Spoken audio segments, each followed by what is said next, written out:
the other thing that makes me angry in dance is closed-mindedness about what should or shouldn't be done. You know, and there's all. I mean, New York can be very. It's different.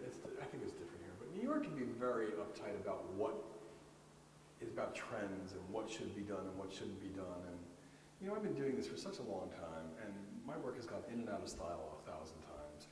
And you know, one year it's juggling, and the next year it's pirouettes, and you know, it just keeps changing, and it always comes back to whatever, you know, it always cycles around and around. And I get very pissed off when I'm told that you know, don't work in a theater anymore. Oh, now you have to work outdoors, or now you have to work on a site-specific thing, or now you have to work in a theater. I feel like art is about surprise, and I just don't like to be told what I can't do more than what I should do. Yeah.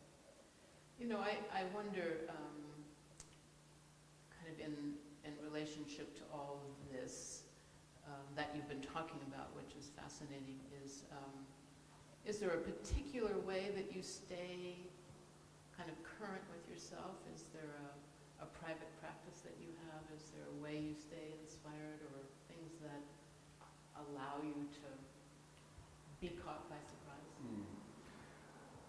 Well, you know, one of the questions that you sent to me about inspiration, you know, that's never been an issue for me. I'm a fire sign, so I feel like, is there enough time in the world to do all the things that I feel like I can do?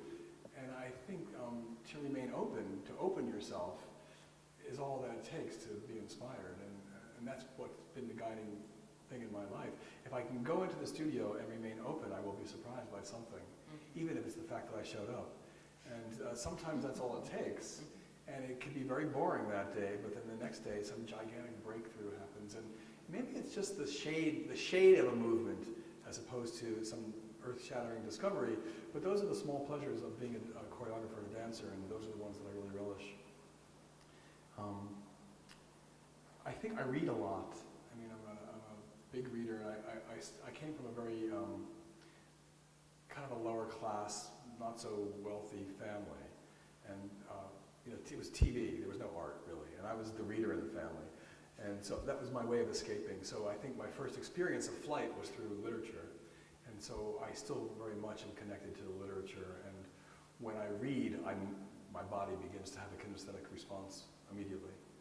So, and also with two-dimensional paintings, I think I look at a lot of painting. For some reason, what happens on 2 dimensions forces motion out of me. So, I think those are the main sources of inspiration.